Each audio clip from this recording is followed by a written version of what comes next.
How to overcome our fears. કહ્યું છે ને કે જીવનમાં હંમેશા મોટિવેટ રહેવું જોઈએ, હંમેશા પોઝિટિવ રહેવું જોઈએ, સ્ટે મોટિવેટેડ. પણ જ્યારે આ બધી વાતો કરીએ અને એની સફર શરૂ કરીએ ત્યારે સૌથી મોટા હર્ડલ્સ હોય છે આપણા પોતાના ફિયર્સ અને આપણા પ્રોબ્લેમ્સ. તો આ બધા ફિયરને, આ બધા ખોટા ડરને દૂર કઈ રીતે કરવા? સપોઝ તમારામાં કુકિંગનો ડર છે, તો એને તો દૂર કરવાનો ઉપાય મારી પાસે છે. અમારા શોમાં રોજ નવી નવી વાનગીઓ તમે જુઓ જ છો, તો એના એક્સપેરિમેન્ટ કરો, એનું રિપીટેશન કરો અને ધીમે ધીમે કુકિંગનો ડર તમે દૂર કરો. તો મળી ગયો ને સરસ મજાનો ઉપાય. તો આજે આ ડરને ભગાડવાનો વધુ એક અમારો સફળ પ્રયત્ન, એટલે કે અમારો આજનો શો. તો આવી ગયા છે આપણે આપણા કિચન ટેબલ ઉપર. સરસ મજાની સમર સ્પેશિયલ સફર તો ચાલી રહી છે અને આ સફરમાં આજે આપણી સાથે એક નહીં, બે નહીં, પણ ત્રણ ડ્રિંક્સ જોડાવાના છે. તો આ ડ્રિંક્સ આપણને કોણ શીખવાડશે તે એક્સપર્ટને મળવાનો સમય હવે થઈ ગયો છે. તો ચાલો મળી લઈએ. કેમ છો વર્ષાબેન? હા, મજામાં વાંચીની બેન. Thank you and welcome on our show Khana Khazana. Thank you. કેવું લાગે છે આજે અમારો શો પર આવીને? તમે અમારો શો રેગ્યુલર જુઓ છો? હા, હું દરરોજ જોઉં છું અને મને બહુ જ ગમે છે જોવાનું. ઓકે, નવી નવી વાનગીઓ જે શીખો છો અમારા શોમાંથી ઘરે બનાવો છો કે? હા હા.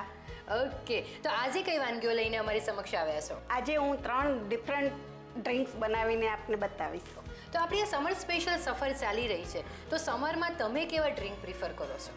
ઘરમાં જે આપણને વસ્તુ ઉપલબ્ધ હોય અને એનો જ ઉપયોગ કરીએ, જે બાળકોને ને મોટાને બધાને જ પણ સરળ પડતી હોય એવું હું વધારે એમાં ઉપયોગી લઉં છું. અરે વાહ, આ વસ્તુ તમે બહુ સરસ કહી કે ગૃહિણીઓનો હંમેશા એક જ ઇન્ટેન્શન હોય કે ઘરમાં જે વસ્તુ અવેલેબલ હોય એમાંથી જ નવી નવી વાનગીઓ ક્રિએટ કરવી. ઓકે, તો આજે આપણે 3 ડ્રિંક શીખવાના છે. હા. તો સૌથી પહેલું ડ્રિંક કયું બનવાનું? હરિયાળી શરબત. ઓકે, અને આ ડ્રિંક બનતા કેટલો સમય લાગશે? 10 મિનિટ. ઓકે, અને કઈ કઈ સામગ્રીની જરૂર પડશે? એમાં ખડી સાકર છે, કાચી વરિયાળી છે, મરી છે, ઇલાયચી છે, આખા ધાણા છે, બદામ છે, મગજતરીના બી છે, લીંબુનો રસ છે અને ફૂડ પાવડર છે, કલર છે. ઓકે, એટલે સરસ મજાનું એક કુલ ડ્રિંક આપણી સમક્ષ બનવાનું છે. ઓકે, તો હવે શું કરીશું? હવે આપણે ગ્લાસમાં પહેલા ગ્લાસ સજાવવા માટે હું એની જે રીમ છે એને આપણે ડેકોરેટ કરીએ છીએ. જનરલી ગ્લાસને આપણે ડેકોરેટ કરીને રાખતા જ હોઈએ છીએ, પણ આજે તમે બતાવશો કે કઈ રીતે ડેકોરેટ થાય છે. ઓકે,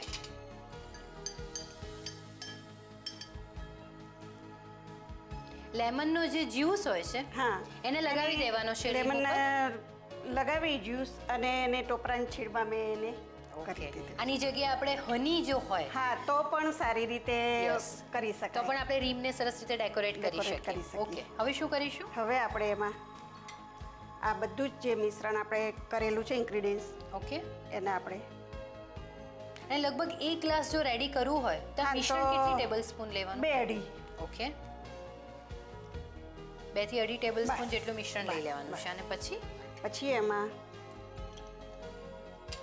આઈસ ક્યુબ એડ કરવાના છે. હા, આઈસ ક્યુબ એડ કરીએ છીએ આપણે. કેટલા આઈસ ક્યુબ આપણે એડ કરીશું? 4. ઓકે, હવે એમાં આપણે પાણી નાખીશું. એટલે આ જે મિક્સર છે ને જો રેડી કરીને આપણે સ્ટોર પણ કરી શકીએ છીએ. હા, કરી શકાય. જ્યારે એને યુઝ કરવો હોય ત્યારે ઇન્સ્ટન્ટલી આવી રીતે આપણું ડ્રિંક પણ આપણે રેડી કરી શકાય. ઓકે, હવે આમાં આપણે થોડો ફૂડ કલર. ઓકે, થોડોક જ ફૂડ કલર એડ કરીશું કે જેથી એને કલર મળી રહે આપણા ડ્રિંકને.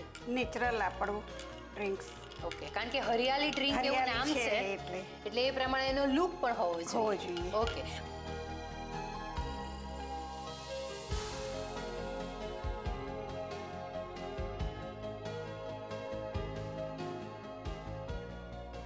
એક સરસ મજાનું સમર કુલર કહી શકાય એવું ડ્રિંક રેડી થઈ ગયું છે અને એનું નામ હતું હરિયાળી શરબત. તો લખી લો એની રીત.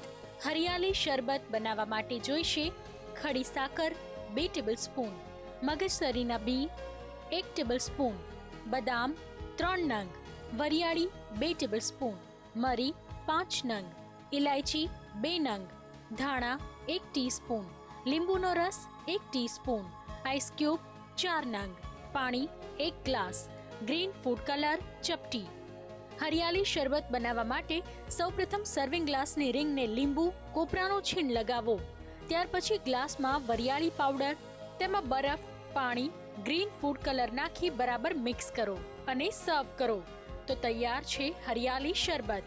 હવે સમય થઈ ગયો છે વર્ષાબેન પાસેથી બીજી રેસીપી એટલે કે બીજું સમર કુલર શીખવાનો. તો ચાલો તેમને જ મળીને જાણીએ કે આ બીજું શરબત કયું છે. વર્ષાબેન, આજનું બીજું કુલર કયું છે? Current rosy watermelon. ઓકે, એટલે એ પણ સમરને બિલકુલ એપ્રોપ્રિએટ રહેશે. હા હા. ઓકે, એના માટે કયા કયા ઇન્ગ્રીડિયન્ટ્સની જરૂર પડશે? એમાં તરબૂચના આપણે ટુકડા લીધા છે, પછી રોઝ સિરપ છે, આઈસ ક્યુબ છે અને ચાટ મસાલો. ઓકે. અને પાણી અને એરેટેડ વોટર. ઓકે, એટલે ખૂબ જ ઓછા ઇન્ગ્રીડિયન્ટ્સથી આપણું આ કુલર રેડી થઈ જશે. અને સમરમાં મોટે ભાગે આપણે જે તરબૂચ એટલે કે વોટરમેલન તો ખાતા જ હોઈએ છીએ, એમાંથી કુલર પણ બનાવતા હોઈએ છીએ. પણ આજે આપણે એમાં એક રોઝની ફ્લેવર એડ કરવાની છે. તો આ ડ્રિંક બનતા કેટલી વાર લાગશે? હા, 10 મિનિટ. ઓકે, તો આપણે બનાવવાની શરૂઆત કરી લઈએ. સૌથી પહેલાં શું કરીશું? બસ આપણે એને ગ્લાસ લઈએ. ઓકે, ત્યારબાદ એને આમાં આપણે તરબૂચના પીસીસ કરીશું એડ. એના મોટા મોટા પીસ જ કરવાના રહેશે અહીંયા? હા, પલ્પ પણ તમે કરી શકો છો ઉપયોગ અને ટુકડા પણ રાખી શકો છો. ઓકે, તો લગભગ હાફ બાઉલ જેટલા આપણે પીસીસ લઈશું. જેટલા આપણે પીસીસ. ઓકે, તો આ ડ્રિંક તમે જાતે શોધ્યું છે, એનું ઇનોવેશન જે છે? હા હા. ઓકે, તો આપણે વોટરમેલનના પીસીસ તો લઈ લીધા છે. હવે એમાં આપણે 2 સ્પૂન રોઝ સિરપ એડ કરીશું. રોઝ સિરપ એડ કરવાનો છે. ઓકે, એટલે એક સ્વીટનેસ મળી જશે. હા, ક્યારેક તરબૂચ થોડાક મોડા આવતા હોય તો એના માટે થોડુંક આપણે વધારાને 2 થી 3 આપણે બસ આઈસ ક્યુબ છે. ઓકે, હવે એમાં આપણે એરેટેડ ડ્રિંક જે છે એ એડ કરીશું, કારણ કે કરંટ એ તમારા કુલરના નામમાં જ મળે એના માટે. એટલે મને ખાતરી છે કે આ ડ્રિંક લેવાથી મને કરંટ મળી જશે. ઓકે, અને કુલરનો જે લુક આવો જોઈએ એરેટેડ ડ્રિંક એડ કરવાથી મળે છે. હા. હવે શું એડ કરીશું? હવે એમાં આપણે થોડોક ચાટ મસાલો. ઓકે, આ ખૂબ જ સરસ આઈડિયા છે કે કોઈ પણ જ્યુસી ફ્રૂટ હોય એના ઉપયોગથી તમે આવું ઇન્સ્ટન્ટ કુલર રેડી કરી શકો છો. હા. અને એને સ્ટ્રો મૂકીને ગાર્નિશ કરીશું. ઓકે, અને અમ્બ્રેલા પણ આપણે પ્લેસ કરી લીધી છે, એટલે ખૂબ જ ઝડપથી આપણું ડ્રિંક રેડી થઈ ગયું છે. નીચે આપણે થોડી ઓકે વધુ એટ્રેક્ટિવ બનાવીશું કલરફુલ વરિયાળીથી. ઓકે, એટલે મહેમાન જ્યારે પણ ઘરે આવે ત્યારે તમે આ કુલર બનાવીને એમને પીવડાવો છો? હા. ઓકે, અને સૌની ફેવરિટ રેસીપી છે? હા, સૌની ફેવરિટ છે. એટલે હવે અમારી પણ ફેવરિટ રેસીપી થઈ ગઈ. ઓકે,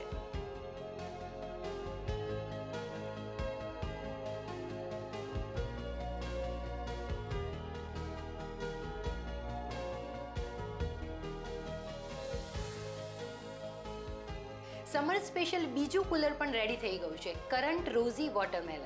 તો લખી લો એની રીત.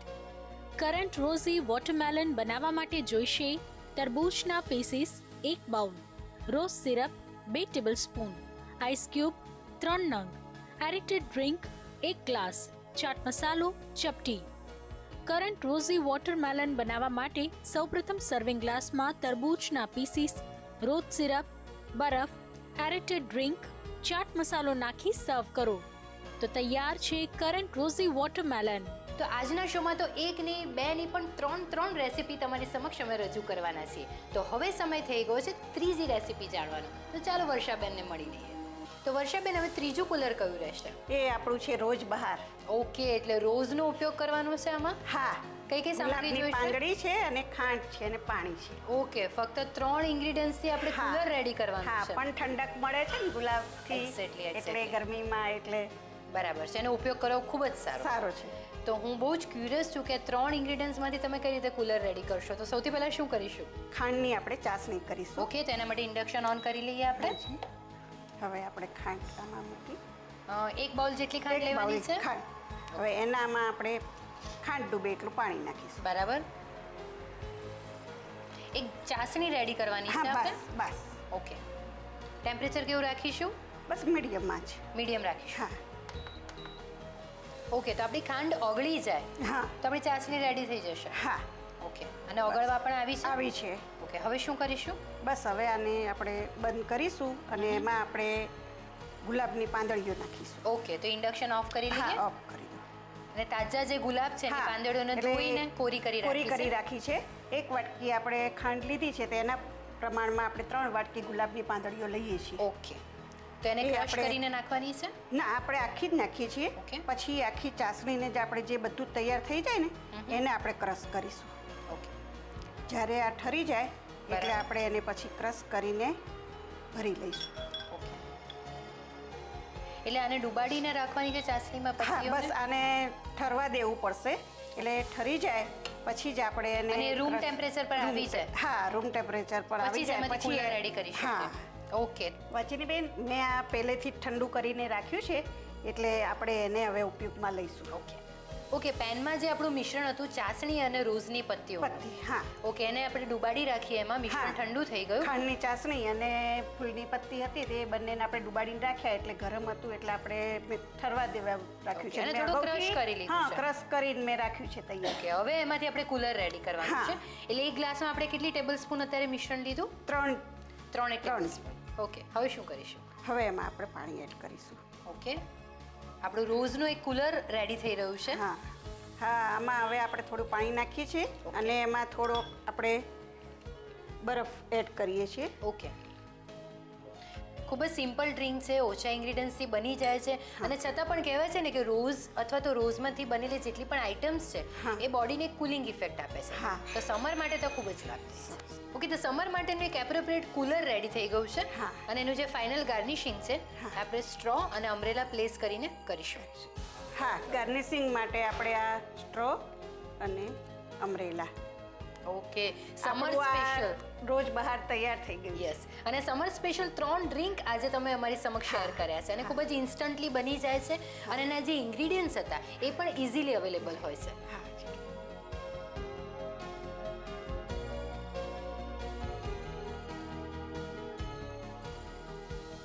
ત્રીજું કુલર પણ રેડી થઈ ગયું છે, સમર સ્પેશિયલ રોઝ બહાર. તો લખી લો એની રીત. રોઝ બહાર બનાવવા માટે જોઈશે ખાંડ 1 બાઉલ, પાણી જરૂર મુજબ, ગુલાબની પાંદડી 3 બાઉલ, આઈસ ક્યુબ 3 નંગ. રોઝ બહાર બનાવવા માટે સૌપ્રથમ પેનમાં ખાંડની ચાસણી રેડી કરો. ત્યાર પછી તેમાં ગુલાબની પાંદડીઓ એડ કરો. મિશ્રણ ઠંડુ થાય પછી સર્વિંગ ગ્લાસમાં મિશ્રણ નાખી તેમાં પાણી અને બરફ એડ કરી મિક્સ કરીને સર્વ કરો. તો તૈયાર છે રોઝ બહાર. થેન્ક યુ સો મચ વર્ષાબેન, અમારા શોમાં અમારી સાથે તમે જોડાયા અને સરસ મજાના કુલર્સ શીખવાડ્યા. હા, હું પણ આભાર માનું છું આપની સંદેશ ટીમની કે જેમને મને આ તક આપી અને મને આ બધું જ બનાવવાની એક પ્રોત્સાહિત કરી. તો એ બદલ હું પણ તમારી ટીમનો આભાર માનું છું. Thank you. તો જોયું ને, સમર સ્પેશિયલ ડ્રિંક્સ આજે અમે તમારી સમક્ષ રજૂ કર્યા છે જે બિલકુલ એપ્રોપ્રિએટ છે અને ઇન્સ્ટન્ટલી રેડી થઈ જાય છે. તો આવા ઇન્સ્ટન્ટ કુલર્સ જો તમને પણ આવડતા હોય તો અમારી સાથે શેર કરવાનું બિલકુલ ભૂલતા નહીં અને એ માટે લખી લો અમારું સરનામું. અમારું સરનામું છે સંદેશ પ્રેસ, સંદેશ ભવન, લાડ society, Vastrapur, Ahmedabad 380054. Email address છે khanakhazana@sandesh-news.tv. આજે સરસ મજાના 3 સમર સ્પેશિયલ કુલર શીખ્યા. ખાસિયત તો એ હતી કે ત્રણેના કલર પણ અલગ અલગ હતા, ત્રણે ડ્રિંક્સ ખૂબ જ એટ્રેક્ટિવ હતા. પણ એક મહત્વની વસ્તુ એ હતી કે એક ડ્રિંકમાં આપણે ફ્રૂટનો ઉપયોગ કર્યો, વોટરમેલન, બીજા ડ્રિંકમાં આપણે ફ્લાવરનો ઉપયોગ કર્યો એટલે કે રોઝ, અને ત્રીજા ડ્રિંકમાં આપણે ઘરગથ્થુ જે વસ્તુઓ છે કે વરિયાળી છે, સાકર છે, એના ઉપયોગથી આપણે કુલર બનાવ્યું. તો કેવો લાગ્યો આજનો અમારો ક્રિએટિવ સમર સ્પેશિયલ એપિસોડ? કાલે ફરી મળીશું નવી વાનગીઓ સાથે, નવા એક્સપર્ટ સાથે 2:30 વાગે ઓનલી ઓન ખાના ખજાના.